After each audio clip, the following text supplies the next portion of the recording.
Ladies and gentlemen, my name is Irena Havlova and I would like to welcome you to the presentation about the approval process of the call Excellent Research in the operational program Research, Development and Education. Overall presentation will take around 20 minutes. First of all, we will go through the stages of the approval process, including partial subdeadlines. The approval process is composed of 2 rounds, which are composed of several individual stages, and each of them has to be completed within required number of working days.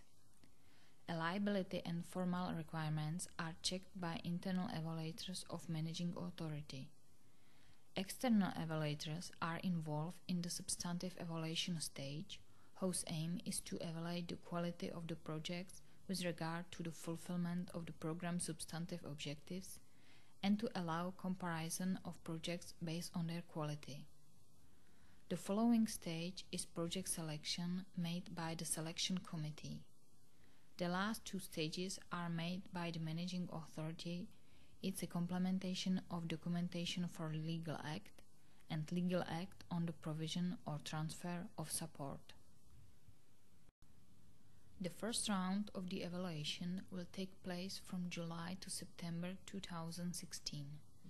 The second round of the evaluation will take place from September 2016 to April 2017. Round-based call is a competitive type of call where the projects are compared with each other and support is provided to projects according to the achieved score. All successful projects will be supported till the financial allocation will be available. The call is divided into 2 rounds. Substantive evaluation is made by 2 external foreign evaluators and also by Arbitrator if necessary. Selection of projects is made by the selection committee. Evaluators, arbitrators and members of the selection committee must be registered in the database of evaluators and have to pass the procurement procedure successfully and meets professional qualifications for the call. None of them cannot be a member of the implementation team or project promoter. Evaluator and arbitrator have access to the following documents for evaluation: the call as such, associated documents to the call, rules for applicants and beneficiaries, which are divided into general and specific part, application for support including annexes, and handbook for evaluators as well. Materials for the evaluation were sent by email. Application for support and the annexes are available in the monitoring system 2014+.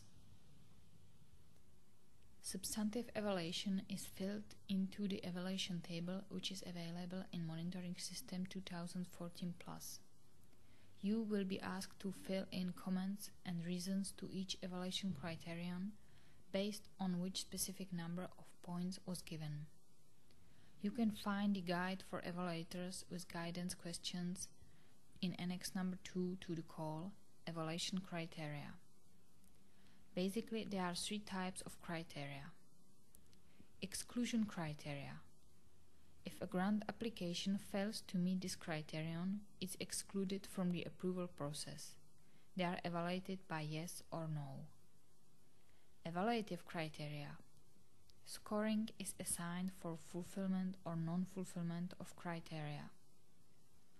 Combined criteria. Fulfillment or non-fulfillment is scored. Failure to achieve the scoring limit set by the call means exclusion of the application for support from the approval process. For these reasons, it's necessary to take these evaluation criteria into special consideration. At the end of the substantive evaluation, you will be asked to fill in overall comments to the evaluation, where you can highlight strong points and weak points of the project and your recommendation for accept or reject project for funding. Each project is assessed by 2 evaluators, but both of them perform substantive evaluation independently. 2 evaluation tables are the result of the evaluation performed by them. The final resultant scoring is average of both evaluation. Evaluation tables are also used as a supporting document for negotiation of the selection committee. The selection committee must rely on the evaluation of evaluators. The evaluation is for them the most important basis for the decision to recommend the project for approval or its rejection. The evaluation must be prepared clearly and specifically. If the evaluations of the evaluators differ significantly, it's necessary to prepare a third evaluation called arbitration.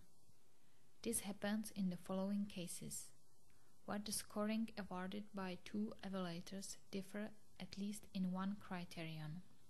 Max range is stated in the annex number 2 to the call for each criterion.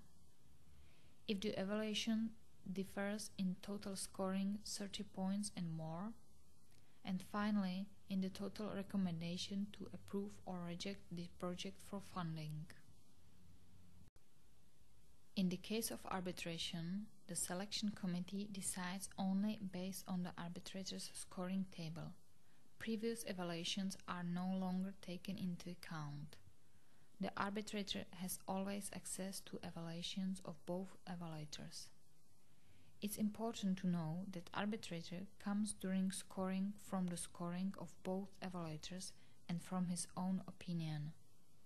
The arbitrator's scoring for individual evaluation criteria and the overall score of the grant application must fall within the score range awarded by the previous two evaluators.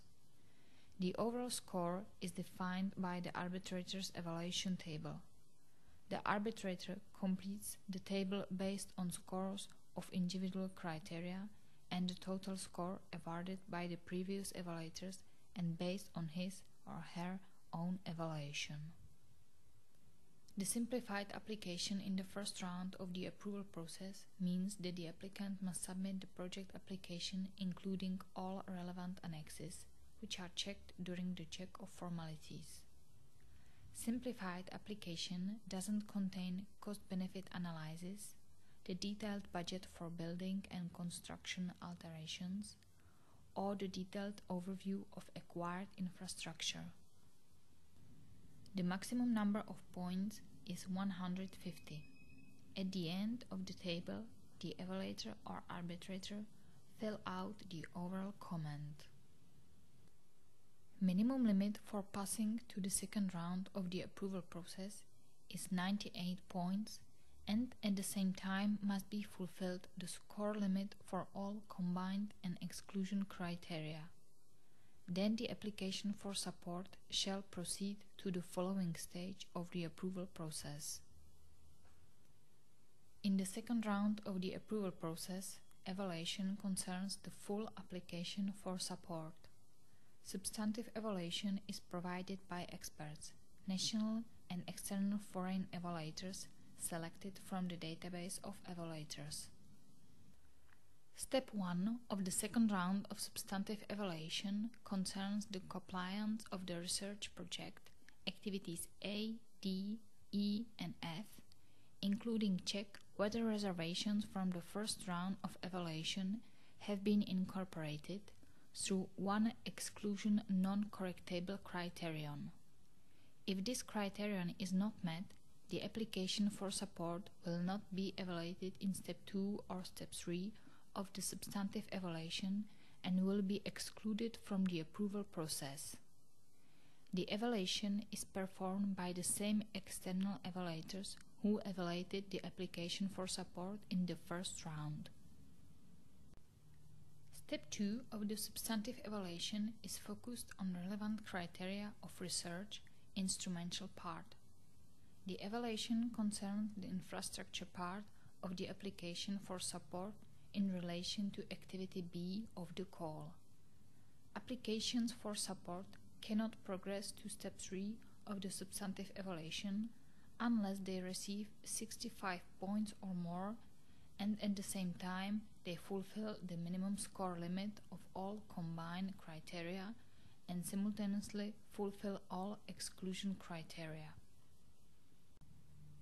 Step 3 of the substantive evaluation is focused on the construction part of Activity B of the call and the building of a research center of Activity C of the call. It's relevant only for applications for support containing Activity C and construction part of Activity B. For other applications, the criterion is evaluated as met. This stage of evaluation doesn't involve any foreign evaluators. The evaluation is conducted solely by national experts. Step 3 consists of a single root exclusion criterion. Root criterion is a criterion which consists of subcriteria. Each subcriterion receives a score.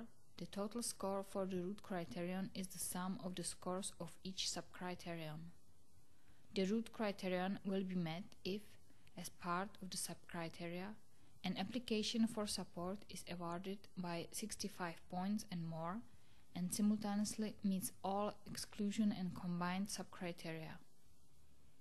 In each of the steps, evaluation is performed in the evaluation table separately by two evaluators with the appropriate expertise.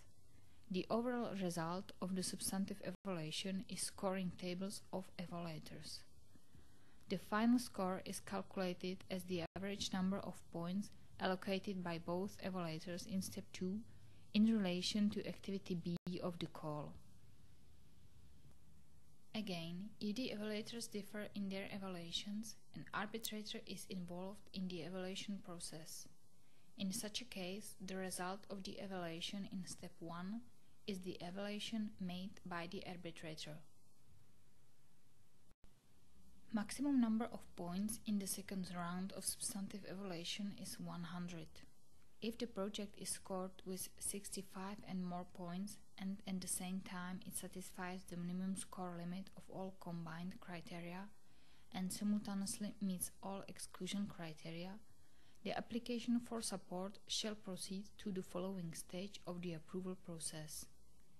If the project fails to meet the conditions mentioned above, is excluded from the approval process. During the process of evaluation, it's forbidden to communicate between the applicant and evaluator, between evaluators each other, and between evaluator and arbitrator. Communication between evaluator and employee of the managing authority is allowed by email. Foreign evaluators perform the evaluation outside monitoring system. All documents for evaluation, which means application for support and its annexes, will be made available to the evaluators through CSSF 14+. And managing authority employee will send the evaluation table form to the evaluator via email. Evaluators complete the evaluation table electronically. The evaluator sends the evaluation table in XLS format and its PDF version with electronic signature to the evaluation approver via email. The selection committee is the final evaluation step of the approval process. It decides whether the application for support will be or will not be recommended for funding or recommended with reservations. The committee is made up of 3 evaluators, national and foreign, and none of them can be an evaluator who carried out a substantive evaluation of discussed projects. Minimum number of points from the first and second round of substantive evaluation is 163. It's the sum of the scores from the first round and step 2 of the second round of the substantive evaluation. Competencies of the selection committee are stipulated in the rules of procedure of the selection commission status.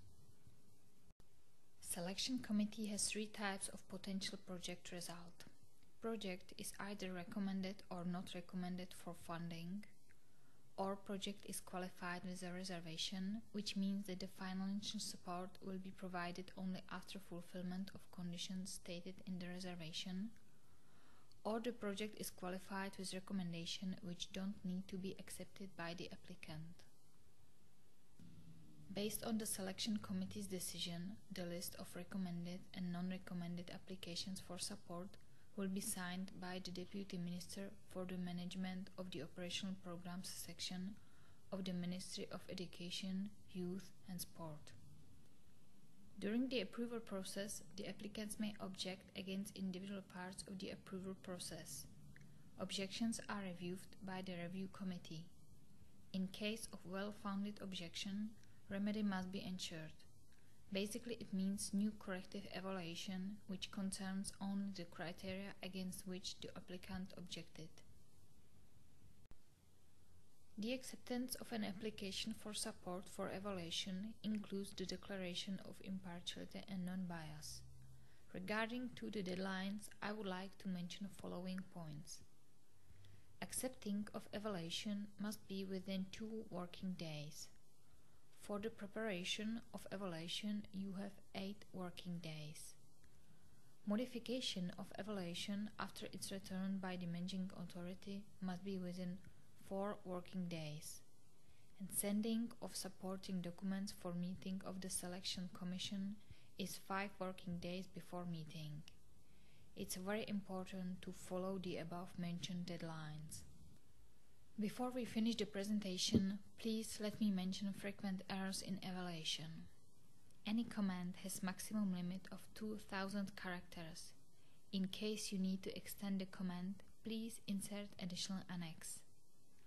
The evaluation is often indefinite, unclear, incomprehensible, or it's a simple project description. It's not possible to demand an explanation from the applicant. Evaluation also cannot be just 1 sentence. Also, the number of points and verbal evaluation must correspond. Another frequent errors in evaluation are proposal for project modification without giving reasons, for example cuts in budget or indicators values and so on, overlooking an annex, proposal to add activities, indicators, target groups which are not part of the call, obvious bias on the side of evaluator, overlooking a criterion, or evaluation of different project. After preparing the evaluation, evaluators receive a rating from the managing authority employee from 1 to 5 points. The rating concerns the quality of the evaluation and the quality of cooperation with the evaluator. In case of a negative rating, the evaluator may be removed from the database of evaluators and may receive no other projects for evaluation. In case of questions or request to postpone a submission of any evaluation, please contact us through this email address. Ladies and gentlemen, thank you for your attention.